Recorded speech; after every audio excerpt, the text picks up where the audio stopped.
ठीक है, block and conditions की अगर अपन बात करें तो हमने जो ये आ, हमारा जो हमने जो ये हम पढ़ रहे हैं block conditions and loop. Block की बात करते हैं कि एक प्रोग्राम ब्लॉक क्या होता है एक प्रोग्राम के अंदर। तो हमने छोटा सा जावा स्क्रिप्ट का मेथड बनाया है। तो इसमें देख रहे हो आप कितने ब्लॉक हैं। ये जो करली ब्रेसेस जो होता है यहाँ से शुरू हो रहा है और यहाँ खत्म हो रहा है। तो करली ब्रेसेस एक ब्लॉक को डिनोट करता है कि ये एक ब्लॉक है जिसका कि हमने फंक्शन नाम दे रखा है। इसी तरह इसमें एक दूसरा ब्लॉक ये है, ठीक है, जो कि इस कंडीशन के बाद में एग्जीक्यूट होता है। तीसरा ब्लॉक इसमें ये है जो कि एल्स ये कंडीशन फेल होती है तब ये ब्लॉक एग्जीक्यूट होता है। तो आप अपने कोड को ब्लॉक्स के अंदर लिख सकते हो और उसके ऊपर डिफाइन कर सकते हो कि ये पर्टिकुलर ब्लॉक कब एग्जीक्यूट हो, और उस ब्लॉक का अपना एक स्कोप होता है। स्कोप के ऊपर अपन बाद में डिस्कस करेंगे। तो कोई भी ब्लॉक बनाने के लिए ब्लॉक शुरू कहां से होता है? Let me open the text here. Block block आपका शुरू कहाँ होता है? करली ब्रेसेस से शुरू होता है और करली ब्रेसेस पे एंड होता है। So this is a block. ठीक है, अब करली ब्रेसेस यहाँ पर इसको फंक्शन भी हो सकता है, इफ लूप कंडीशन भी हो सकती है, या फिर ये फॉर लूप के लिए भी हो सकता है। But that's denote A block, और इस ब्लॉक का अपना एक स्पेसिफिक काम होता है। इस ब्लॉक के अंदर वही स्पेसिफिक काम ये करता है। ठीक है, सो जस्ट अंडरस्टैंड कि इस करली ब्रेसेस से करली ब्रेसेस के डेटा को हम कभी बोलेंगे तो ब्लॉक बोल सकते हैं। तो जैसे ही कभी प्रोग्रामिंग के अंदर बात आए या मैं कुछ बोलूं कि इस ब्लॉक में जाके देखो या इस ब्लॉक के अंदर कुछ करो, तो दैट मीन्स कि ये एक करली ब्रेसेस का है। आई कैन से कि एल्स वाले ब्लॉक में चेक करना। एल्स वाला ब्लॉक मतलब इसमें जो एल्स के अंदर जो ये ब्लॉक है इसमें हम बात कर रहे हैं। इफ वाले ब्लॉक को चेक करना जहां पर कि डिस्प्ले ब्लॉक कर रखा है, तो हमने इस वाले ब्लॉक को रेफर करना है। ठीक है, सो ब्लॉक एक करली ब्रेसेस वाले पार्ट को हम ब्लॉक बोलते हैं। को बंद कर दें। ठीक है, ब्लॉक के बाद हम बात करते हैं कंडीशंस की। कंडीशंस क्या होती है? हम बार जैसे कि इस प्रोग्राम के अंदर जो हमने लिखा है यहाँ पर कंडीशंस क्या है, हम कंडीशंस को हमेशा इफ के साथ चेक करते हैं कि इफ, और जो स्मॉल ब्रैकेट के बाद में जो हम लिख रहे हैं दैट इज एक्चुअली कंडीशंस, जो कि हम कंपैरिजन ऑपरेट कंडीशंस हमेशा कंपैरिजन ऑपरेटर पर ही वर्क करती है या फिर और उसी के हिसाब से रिजल्ट देती है। तो इसका मतलब है कि इस ये जो ब्रैकेट है, स्मॉल ब्रैकेट यहाँ से शुरू है यहाँ से पर खत्म है, इसमें जो कंडीशंस लिखी हुई है अगर ये ट्रू रिटर्न करती है तब तो ये ब्लॉक एग्जीक्यूट होगा, और अगर फॉल्स रिटर्न करती है तब ये ब्लॉक एग्जीक्यूट होगा। तो कंडीशंस को चेक करने के लिए जो हमारे पास कीवर्ड है, शुरू में मैंने बताया था किसी भी प्रोग्रामिंग लैंग्वेज, इवन किसी भी लैंग्वेज चाहे वो इंग्लिश हिंदी हो, उसको सीखने के लिए हमें वोकेबलरी और ग्रामर ये दो चीजें पढ़नी पड़ती हैं। और प्रोग्रामिंग लैंग्वेज को सीखने के लिए हमें कीवर्ड्स और उसके सिंटैक्स पढ़ने पड़ते हैं। तो यहां पर कंडीशंस को चेक करने के लिए हम जो कीवर्ड यूज करते हैं वो होता है इफ। इफ कीवर्ड, मैं इसको बोल्ड कर दूं नहीं तो ऐसे लगेगा कि ये तो वो हम बात कर रहे हैं इफ इंग्लिश वर्ड की। If is not the English word here, if is a keyword. If keyword is use to check condition किसी भी प्रोग्रामिंग लैंग्वेज में, whether it is Java script और पीएचपी और डॉट नेट और Java, Python, Ruby, जो भी programming language है सबके अंदर सेम टू सेम ऑपरेटर्स जो हमने पढ़े थे वो यूज होते हैं। वेरिएबल कांस्टेंट का जो कॉन्सेप्ट है वो यूज होता है, और ये जो कंडीशंस चेक करने के लिए इफ का हम यूज करते हैं, ये भी हर प्रोग्रामिंग लैंग्वेज में सेम टू सेम ही है। तो हम इफ को यूज करते हैं। तो कीवर्ड तो हो गया इफ, और इसका सिंटैक्स क्या होगा? अब इसको चेक करने के लिए कुछ ना कुछ तो इसका सिंटैक्स होगा, और वो सिंटैक्स के अंदर ही हमें लिखना है। क्या सिंटैक्स होता है इफ को यूज करने के लिए? Right down the if small bracket, यहां पर हम कोई कंडीशन लिखते हैं, कंडीशन लिखेंगे, और अगर ये कंडीशन ट्रू होगी तो इसका फर्स्ट ब्लॉक कॉल होगा। ठीक है, और अगर ये कंडीशन फेल होगी तो यहां पर ये एल्स के अंदर जाएगा। ये ब्लॉक कब कॉल होगा?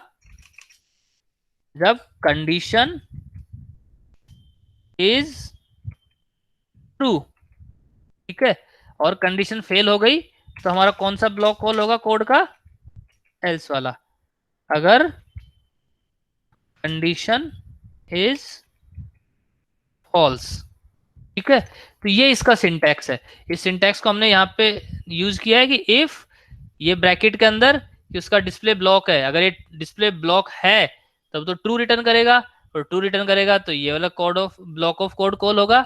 एल्स अगर वो ब्लॉक नहीं है तो फिर ये वाला कोड कॉल होगा, ठीक है। तो ये हम इस तरह से इफ एल्स को यूज करते हैं। जैसे यहां पर करके देखें, if x is greater than 3,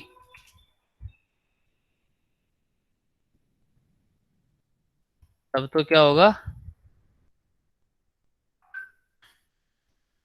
console.log, text बहुत ज्यादा है भाई,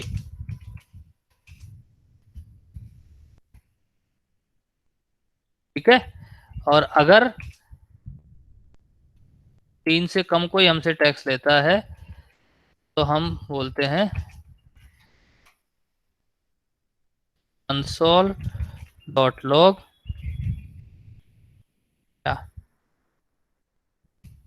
दैट्स फाइन,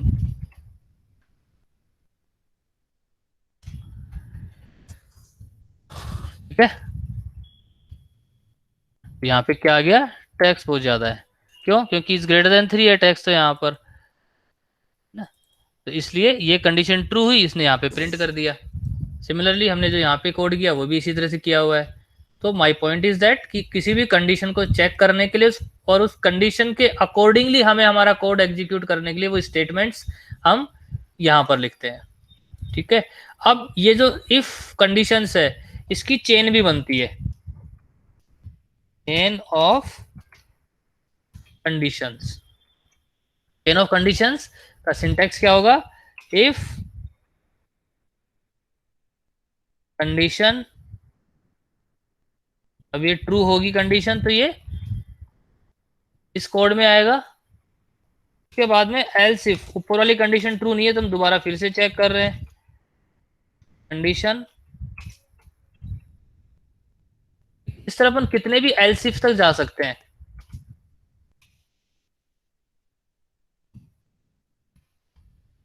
और फाइनली हम एल्स कर देते हैं,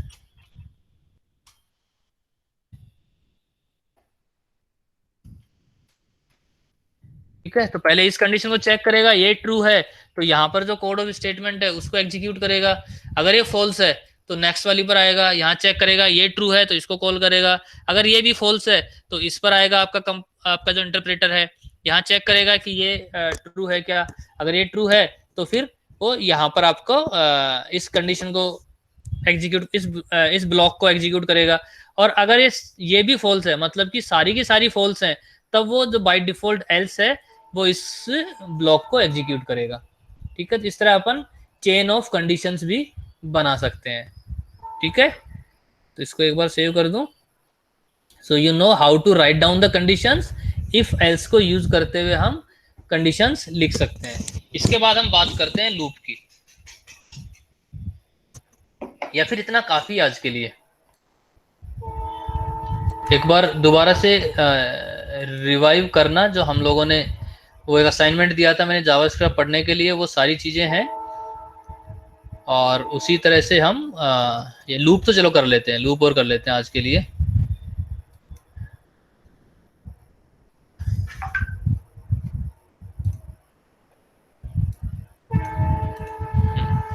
लूप कौन बताएगा क्या होता है लूप? सर कंडीशंस होती है तो रिपीट होती रहती है लूप में। अच्छा, और कोई बताओ?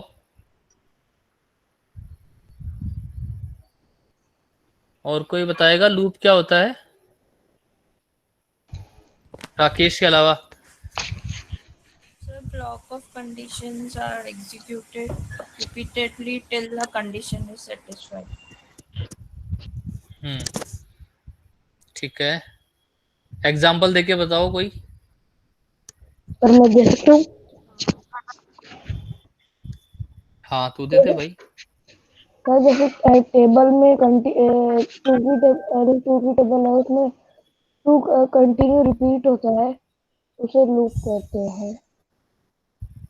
एग्जाम्पल और एग्जाम्पल टू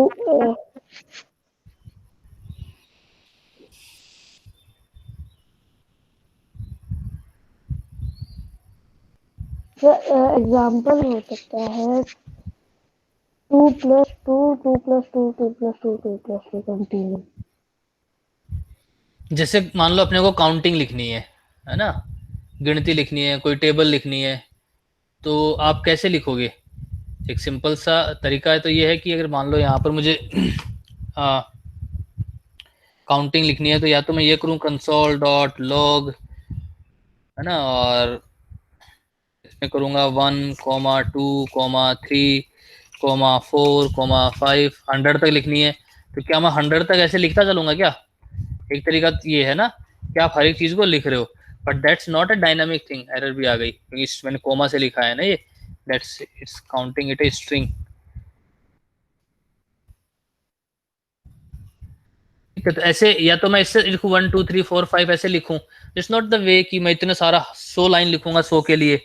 तो हम इस तरह की चीजें जहां पर कि एक पैटर्न के साथ में कुछ इंक्रीमेंटल वैल्यू चल रही है एक पैटर्न के साथ में, तो हम लूप यूज कर सकते हैं। जैसे काउंटिंग हो गई, टेबल हो गई, है ना, इस तरह की चीजों में आप लूप को यूज कर सकते हो। तो लूप का सिंटैक्स क्या होता है, जैसे हम यूज करते हैं मल्टीपल काइंड ऑफ लूप होते हैं। पहला हम बात करते हैं व्हाइल की, व्हाइल लूप।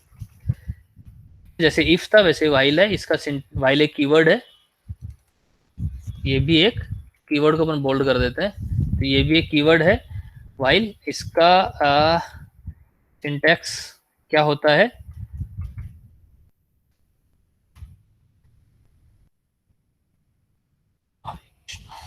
सिंटैक्स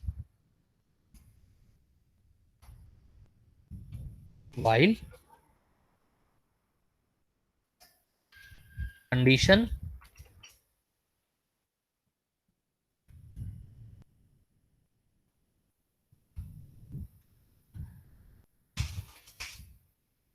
जो भी आपकी स्टेटमेंट आप यहां पर करना चाहते हैं वो, और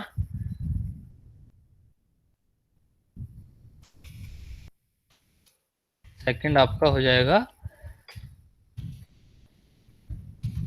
इंक्रीमेंट डेटा।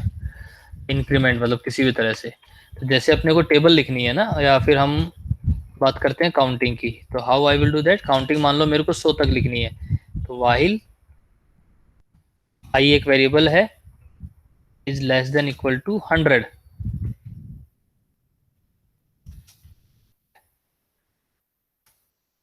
इस वेरिएबल को डिक्लेयर कर दूं मैं वेर आई,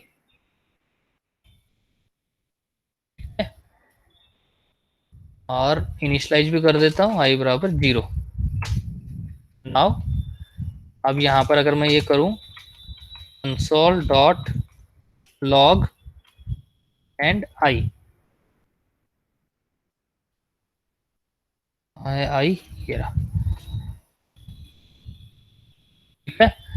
तो ये क्या करेगा, लूप चलेगा और आई को प्रिंट करता रहेगा, लेकिन ये एक इन्फिनाइट लूप हो जाएगा। क्योंकि देखो इसको अपन कंपाइल करें, आई के अंदर 0 वैल्यू है, यहाँ देखा मैंने 0 is less than equal to 100, बिल्कुल सही बात है, ट्रू हो गया। ट्रू होते इसके अंदर घुस जाएगा और यहाँ पर प्रिंट कर देगा आई को 0 प्रिंट कर देगा, ठीक है। फिर दोबारा लूप चलेगा, दोबारा 0 इज लेस देन 100, हमेशा 0 ही रहेगा ये, तो चलता ही रहेगा, इसका कोई अंत ही नहीं है, ये तो एक अनंत लूप हो गया। तो हमें क्या करना है कि अब इस प्रिंट करना है, तो अपने को इस 0 को हमेशा बढ़ाते भी रहना है, ठीक है। तो यहाँ पर हम पहले 0 प्रिंट किया इसने, फिर हम इसको कर देते हैं I equal to I plus 1।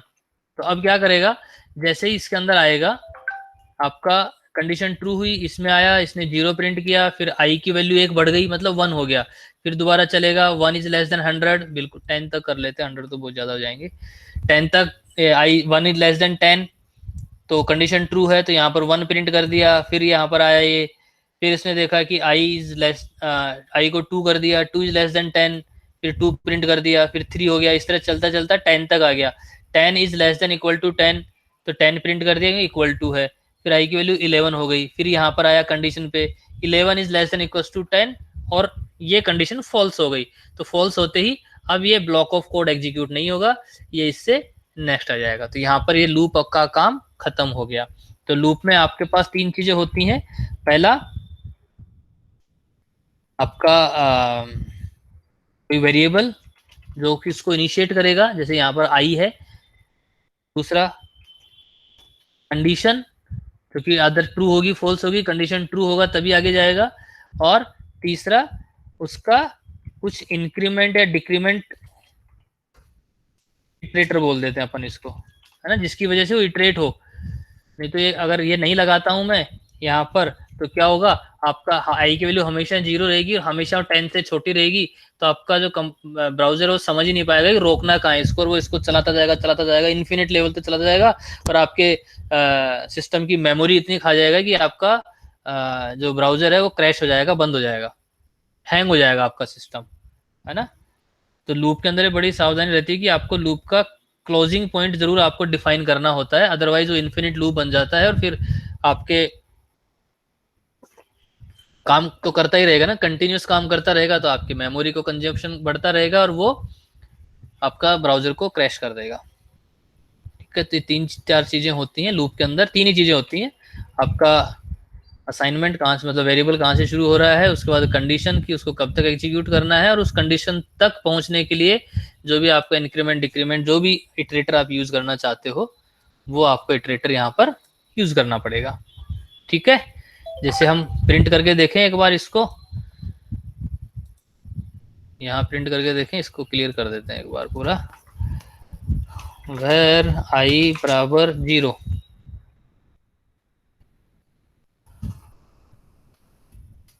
while i is less than equal to 10,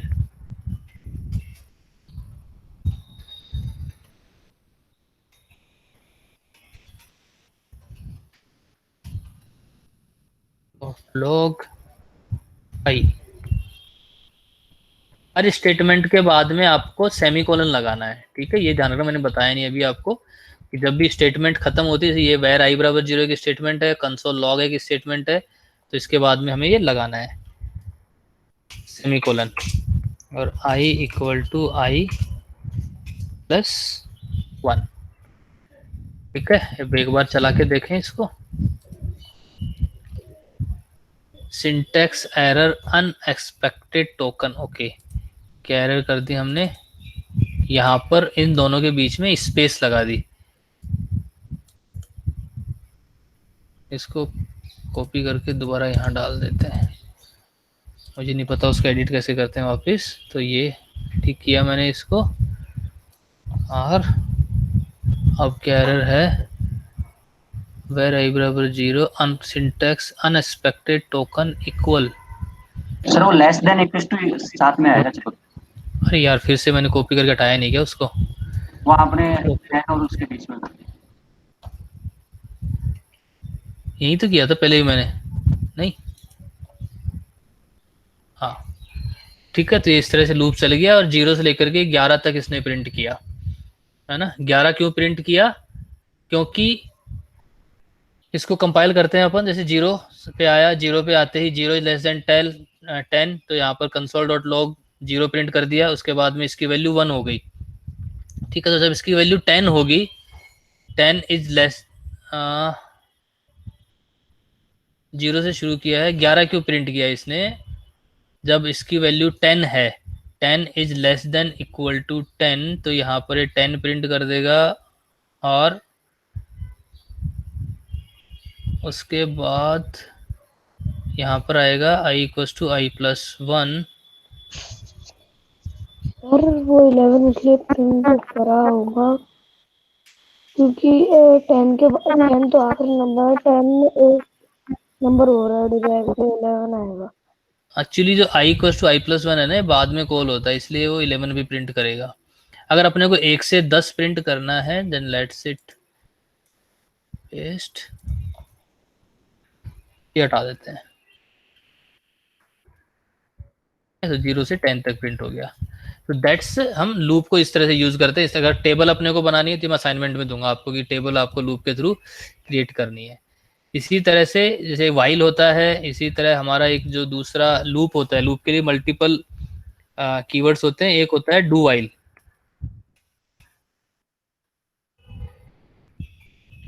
control B. Do while में, वाइल में क्या होता है कि जैसे आप एंटर करते हो, जैसे आपने यहाँ से आए, सबसे पहले इसने कंडीशन ट्रू करी, कंडीशन चेक की, कंडीशन चेक होने के बाद ही वो इसके अंदर एंटर होता है। डू वाइल में क्या होता है,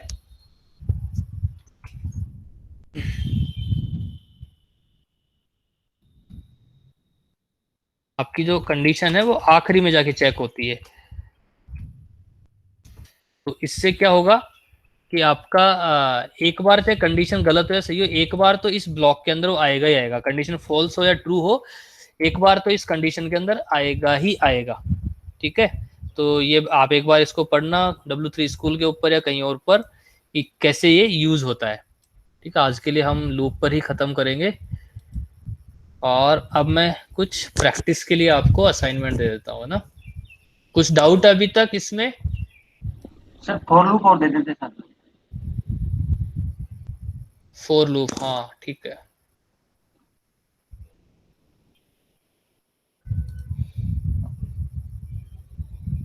वाइल, डू वाइल एंड तीसरा हम यूज करते हैं four and for each. For each को हम बाद में पढ़ेंगे, फोर को पढ़ लेते हैं।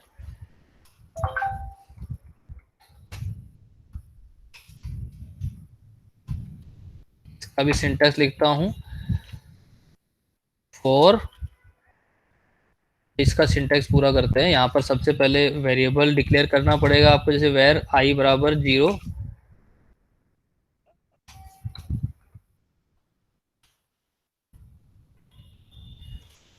अगर अपन इसको सेम टू सेम यूज करना चाहें काउंटिंग के प्रिंट के लिए, तो कैसे करेंगे, एग्जाम्पल लिख देते हैं यहाँ पर।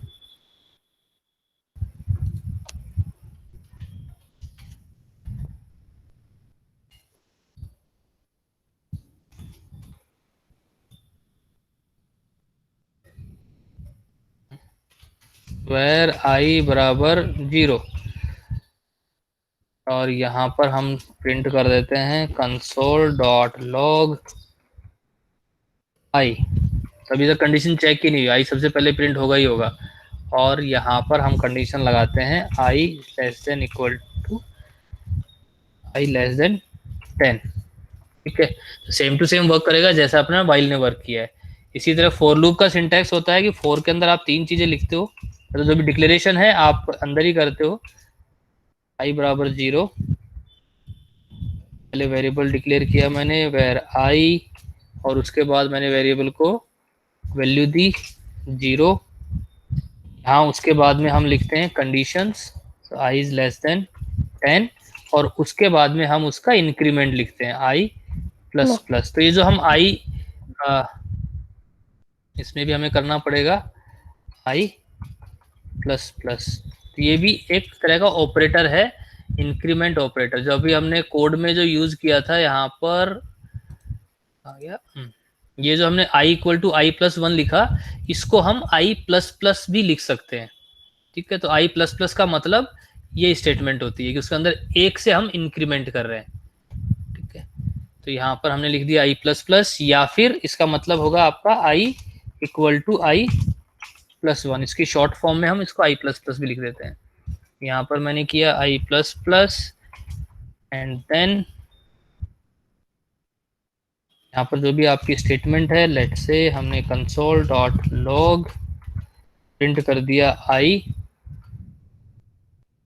That's it. क्योंकि यहाँ पर हमें इंक्रीमेंट करने की जरूरत नहीं है, इंक्रीमेंट आपका यहीं पर हो जाता है। तो कैसे काम करेगा, आई इक्वल टू 0 है, तो चेक करेगा सेकंड की आई लेस देन 10, ट्रू है, ट्रू होते ही वो स्टेटमेंट में आएगा, यहाँ पर प्रिंट करेगा और फिर इसका इंक्रीमेंट करेगा, i प्लस प्लस 1 हो गया, 1 होते ही दोबारा से स्टेटमेंट चेक करेगा और ये तब तक चेक करता रहेगा, तब तक चलता रहेगा जब तक कि ये कंडीशंस फॉल्स ना हो जाए। तो लूप में इंपॉर्टेंट है कि एक ऐसी कंडीशन जो कि उस लूप को ब्रेक करने का काम करेगी, अदरवाइज वो इन्फिनाइट हो जाएगा।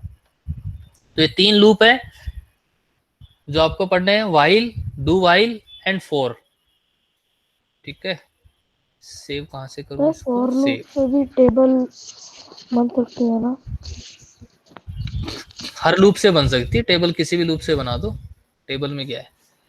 काम तो तीनों के तीनों एक ही कर रहे हैं, आपको ऐसा नहीं कि इसमें बहुत ज्यादा कुछ डिफरेंस थोड़ा ना, ये भी सेम ही काम कर रहा है, ये भी। इसमें बस ये डू वाइल थोड़ा सा अलग करता है कि वो तब भी कॉल होता है जब कंडीशन ये ट्रू हो या फॉल्स हो। कंडीशन बाद में चेक होती है, तो हमेशा एक बार तो वो इस ब्लॉक के अंदर आएगा ही आएगा, जबकि वाइल में सबसे पहले कंडीशन चेक हो रही है इस ब्लॉक में, तभी एंटर होगा जब ये कंडीशन ट्रू होगी। अगर आप i बराबर यहाँ पर 11 कर देते हो तो ये इस कंडीशन के अंदर नहीं जाएगा, लेकिन अगर i बराबर 11 यहाँ पर है तो वो इस कंडीशन में जाएगा ही जाएगा, एक बार तो इसके अंदर एंटर करेगा ही करेगा। अदरवाइज फॉर और वाइल बोथ वर्क सेम, कि कंडीशन जब ट्रू होगी तभी वो इसके अंदर इंसर्ट होगा। ठीक है, सो एक बार क्विकली मैं रिवाइज कर देता हूँ आज हमने क्या क्या पढ़ा है, और फिर हम बात कर लेते हैं असाइनमेंट्स की।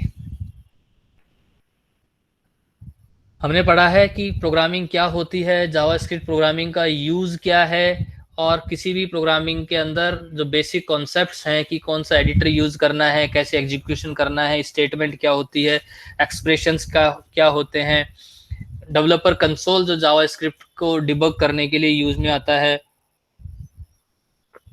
console.log पढ़ा है, वेरिएबल्स पढ़े हैं, कांस्टेंट पढ़े हैं, ऑपरेटर्स पढ़े हैं। ऑपरेटर्स के अंदर एक और ऐड कर देता हूं जो अभी अभी हमने बात की है,